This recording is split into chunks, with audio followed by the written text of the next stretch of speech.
Jadi kemarin gue udah bikin video 5 hal yang gue tidak suka dan gue suka dari Suzuki Jimny.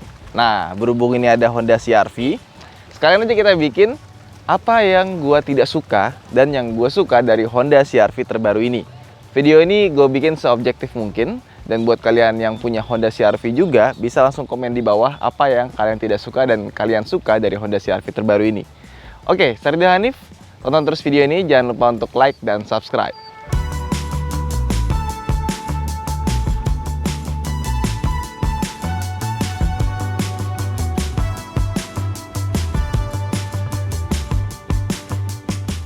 Kalian pasti udah bisa nebak, hal pertama yang gue tidak suka dari Honda CR-V adalah features. Iya, sebenarnya mobil ini kan di launching tahun 2017, dimana waktu itu kan rivalnya ada X-Trail, dan dibandingkan dengan CR-V generasi sebelumnya, ya featuresnya sih nambah memang. Ada panoramic sunroof sekarang, ada mesin turbo, dan sekarang jadi 7-seater. Tapi buat mobil 500 jutaan zaman sekarang, itu rasanya udah kayak ketinggalan ya. Iya, mobil 2020 dibanding 2017, rasanya kalau belum ada adaptive cruise control gitu ya. Terus kalau misalkan Honda punya Honda Sensing, atau mungkin kalau Toyota tuh namanya TSS, Toyota Safety Sense, Mazda itu ada iActive Sense segala macem, itu rasanya udah saatnya untuk dimasukin ke dalam mobil ini gitu, biar nggak rasanya kuno. Dan ada beberapa hal kecil kayak misalnya sun visor nggak ada lampu, terus spion juga masih belum yang elektrokromatik ya, ini masih biasa sebenarnya, tapi ini gue ganti elektrokromatik, cuma kurang begitu bagus karena oblak. Ada beberapa hal kecil yang menurut gue sayang banget harus di downgrade di mobil ini. Terus juga buka laci nggak ada lampunya. Menurut gue sih agak sayang aja ya, mobil untuk harga 500 jutaan itu feature-feature seperti itu di 2020 itu nggak ada. Tapi sekarang kan 2020 dan di luar negeri Honda CR-V itu udah masuk facelift. Ya, kalau misalkan nanti facelift, gue harap feature-features tersebut ada, ditambah ada pilihan mesin hybrid. Yang kedua adalah audionya. Ya, mobil ini audionya langsung gue ganti ya. Kayak misalkan speakernya, ampli, segala macem. Tweeternya pun bahkan gue ganti. Dan tidak lupa head unitnya. Karena head unitnya ini so-so ya, ini head unit lamanya. Bisa kalian lihat, seperti ini bentuknya, sekarang jadi lebih gede pakai Asuka PTA 310. Nah, head unit bawahnya ini pertama lemot, suka hang. Layarnya masih resistif, jadi bukan kapasitif. Dan kalau malam itu silau, tapi kalau siang itu nggak kelihatan, dia kayak sedikit wash out gitu ya. Jadi kalau misalkan kalian sudah beli Honda CR-V Turbo, ada baiknya upgrade audionya dan upgrade head unitnya. Karena untuk sebuah mobil 500 jutaan rasanya agak kurang. Meskipun head unit bawaannya itu punya features namanya Nano E. Ya, jadi di sini kan tulisan Nano E, ini buat ngeluarin ion-ionnya. Dan ini mesin Nano E-nya ini ternyata kayak terpasang seperti ini, kurang rapi ya. Jadi bukan kesatuan dari head unitnya sebenarnya, jadi terpisah, dia ada alat sendiri. Kurang lebih seperti itu. Untuk model faceliftnya, gua harap berganti head unitnya, jangan lagi pakai head unit ini. Karena tidak seperti mobil 500 jutaan rasanya. Yang ketiga adalah mobil ini berisik. Ya, mobil ini peredamannya sangat amat kurang, terutama untuk suara kolongnya. Jadi kalau di tol itu luar biasa. Road noise-nya itu benar-benar tidak seperti rasanya mobil 500 jutaan. Nah, makanya ketika kalian beli Honda CR-V Turbo, langsung pasang peredam seperti ini ya. Dan peredam bawah biar lebih kedap lagi. Dan nggak ada salahnya, udah pasang peredam pun juga ganti ban. Ini sih bannya masih standar ya. Karena ban standar ini berisik banget. Kalau udah ganti ban, biasanya suaranya lebih berkurang. Udah sih itu aja. Nah, gimana sih setelah pasang peredam? Setelah pasang peredam, rasanya jadi jauh lebih kedap. Tapi tetap aja, karena bannya masih ban standar, itu di atas 120 km per jam, itu suara road noise itu mulai masuk. Jadi meskipun sudah jauh berkurang, tetap aja ban tetap harus ganti. Kemudian nomor 4, ada build quality. Ya, entah kenapa gue ngerasa mobil 500 jutaan build quality-nya harusnya bisa lebih baik lagi. Kayak contoh, di bumper ini gapnya ini yang sini rapet, sini agak sedikit kebuka. Terus pintu ini, kalau ditutup, entah dia kayak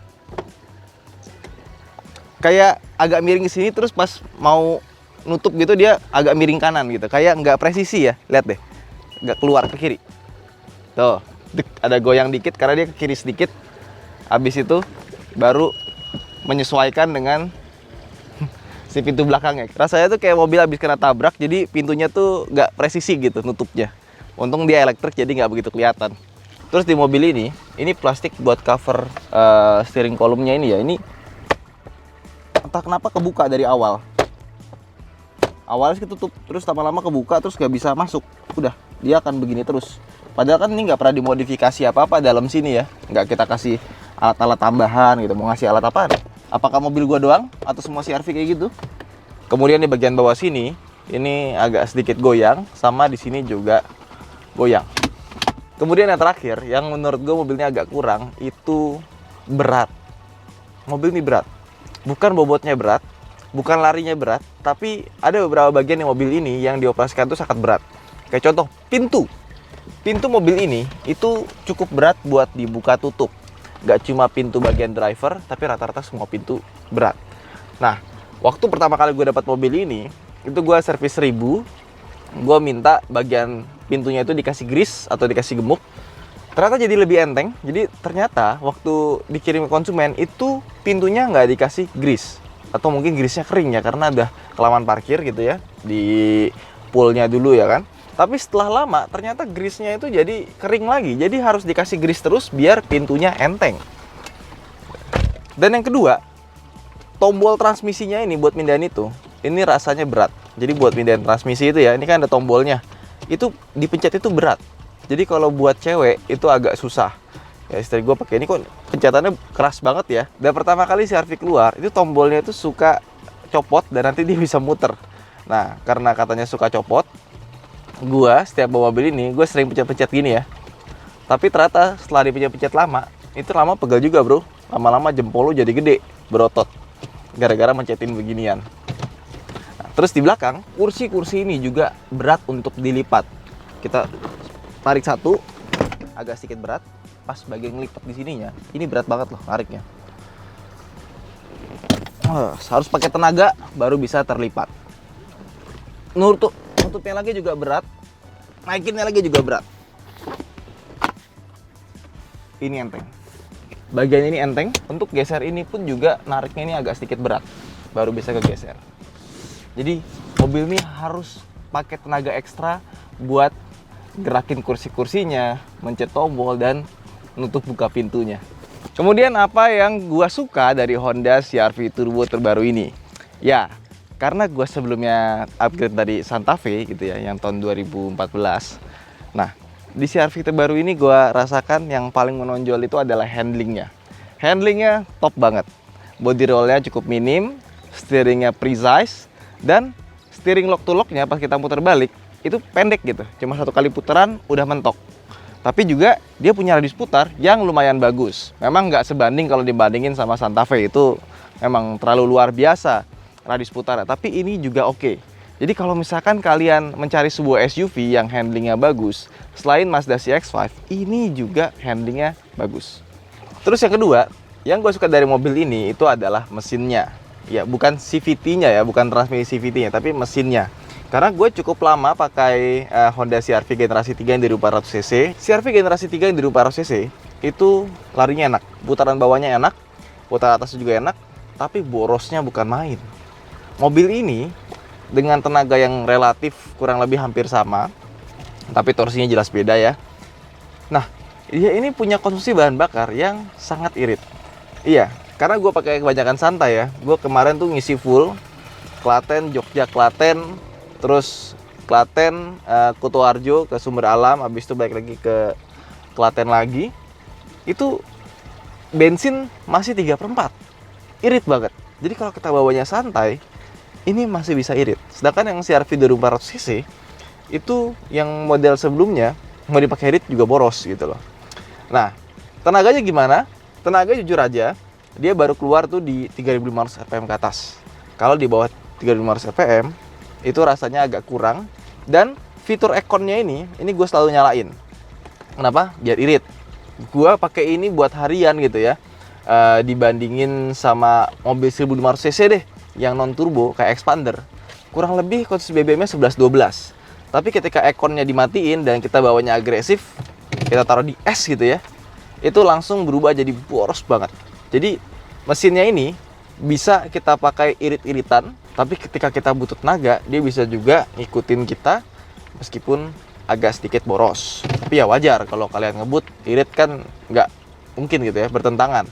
Kemudian mobil ini kan juga pakai CVT, jadi rasa ngegerungnya itu masih ada. Kalau misalkan kalian pengen driving lebih agresif gitu ya, pindahin ke S aja, pakai pedal shifternya. Kalau kita di D, kita nyalain aircon gitu ya, pasti kalian akan merasa, ah ini mobil lemot, ini mobil underpower. Tapi kalau kalian pindah ke S, kalian mainkan pedal shiftnya, ini mobil mesinnya enak. Memang ada beberapa komplain di mobil ini, katanya oil life ya. Ini pun juga sebenarnya sama, tapi menurut gue masih oke, karena gue biasain setiap 5.000 km gue ganti oli. Dan ini kemarin tuh gue ganti oli di sekitar hampir 6.000 km, sekarang kilometer 7.643. Nah, kemarin itu oil life-nya tuh strip. Terus tiba-tiba oil life-nya muncul lagi. Di sini dikatakan 7.000 km lagi kalian harus ganti oli. Nah, oil life ini kalau misalkan kalian terbiasa menggunakan mobil ini pada saat macet, dia akan lebih cepat turunnya dibandingkan dengan kalian pakai lagi jalan biasa gitu ya. Kenapa? Karena ada namanya ERT atau Engine Running Time. Meskipun mobilnya berhenti, kalau mesinnya nyala, dia dihitungnya tetap siklus gitu. Jadi ibaratnya jalan meskipun mobilnya nggak jalan, karena mesinnya tetap bekerja. Kurang lebih seperti itu. Dan yang ketiga, yang membuat gue suka pakai mobil ini bareng keluarga dan istri gue juga seneng, dia punya suspensi yang enak gitu. Jadi meskipun orang bilang, oh Mazda CX-5 lebih baik gitu ya, ada Nissan X-Trail juga. Nissan X-Trail juga nyaman, empuk, tapi untuk handling dan keempukan suspensinya, gue rasa ini lebih enak ya. Dipakainya tuh nyaman, dipakai di jalan lurus, di tol, itu juga enak, masih stabil. Iya. Kalau dibandingkan dengan Honda CR-V generasi sebelumnya, memang yang generasi keempat sudah mulai empuk, generasi ketiga keras. Yang ini menurut gue suspensinya the best. Kemudian dia punya bangku belakang ya, jadi ada 7-seater 3 baris. Makanya waktu 2017 kemarin kita review mobil ini ya kan, sama Autonet Max gitu. Gue ngerasa mobil ini itu rasanya kayak buat dipakai EPV pun juga oke gitu. Suspensinya enak, 7-seater, ya lumayan, nggak sempit-sempit amat belakangnya.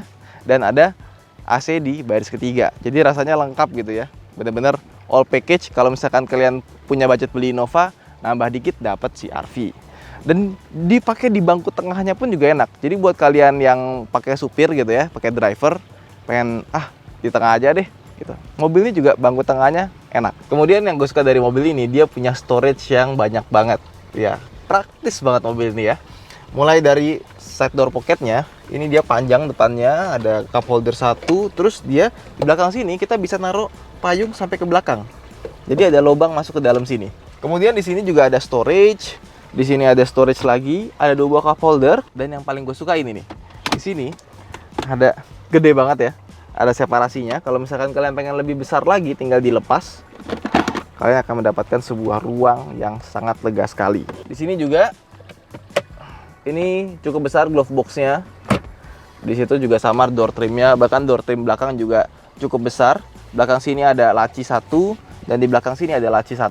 Biasanya di back door pocket ini beberapa mobil tuh cuma sebelah doang yang ada door pocketnya, yang sebelah sini nggak ada.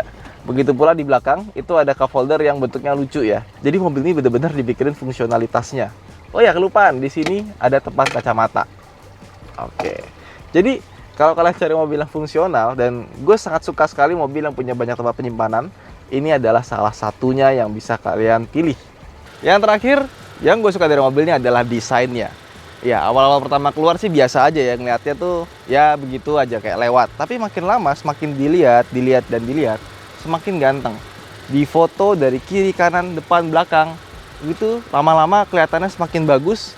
Interiornya pun juga rasanya itu bagus, desainnya kelihatan mewah. Nggak cuma itu juga, speedometernya sebenarnya kita ditipu ya, kelihatannya keren dengan speedometer digital di tengahnya, RPM yang melingkar, tapi padahal itu dia layarnya layar kalkulator, jadi nggak ada MID yang pakai layar full gitu kayak mobil zaman sekarang.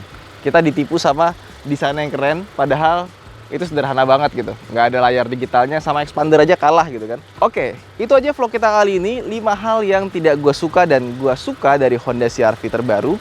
Tapi kalau ditanya gimana, apakah puas pakai Honda CR-V terbaru? Ya, setelah nambah peredam, setelah nambah audio gitu ya, gue sih suka ya sama ini mobil ya. Dipakainya enak, buat keluarga juga enak. Tapi ya wajar aja karena harganya juga ada 538 juta terakhir gue cek ya. Semoga varian faceliftnya yang terbaru itu kelemahan-kelemahan tadi mulai ditutupi sehingga mobilnya jadi lebih jos lagi. Dan gue senang banget kalau ada varian hybridnya masuk ke Indonesia. Tukar tabak hybrid boleh nggak sih?